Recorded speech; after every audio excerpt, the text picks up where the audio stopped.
Donc, généralement, la première chose qu'ils disent, c'est effectivement la foule, elle est irrationnelle. Qu'elle soit là pour délibérer ou pour manifester, c'est irrationnel. Et donc, ça, c'est un problème. Et on peut retourner très loin. Là, on va retourner chez les Grecs, par exemple.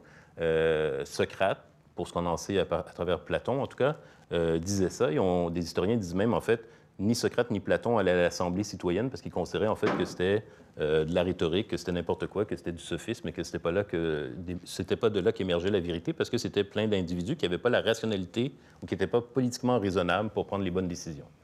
Et donc, cette idée que le peuple est irrationnel, je pense qu'on peut... il y a une première parade qui est en fait de renverser l'argument.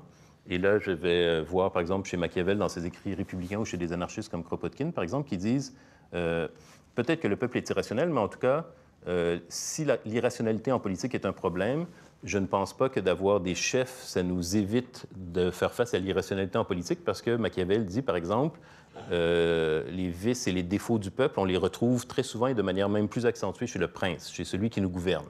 Et donc, aujourd'hui, clairement, je pense que les gens, par exemple, qui se retrouvent au sommet de nos institutions politiques, ils sont peut-être rationnels d'une certaine manière, mais en tout cas, on ne peut pas dire qu'ils n'ont pas une passion et qu'ils ne sont pas aussi animés par une très forte émotion, qui est probablement l'amour du pouvoir ou l'amour de la gloire ou l'amour du prestige, parce qu'il faut mettre tellement d'énergie pour arriver à la tête du Canada ou à la tête de la France ou à la tête du Québec. Des fois, c'est une vie militante complète consacrée à manœuvrer dans le parti, avoir des alliés, serrer des mains, lutter dans des factions, dans les partis, etc. C'est extrêmement d'énergie pour devenir premier ministre ou président, qu'ils doivent bien être animés par autre chose qu'une simple raison froide du bien commun, par exemple.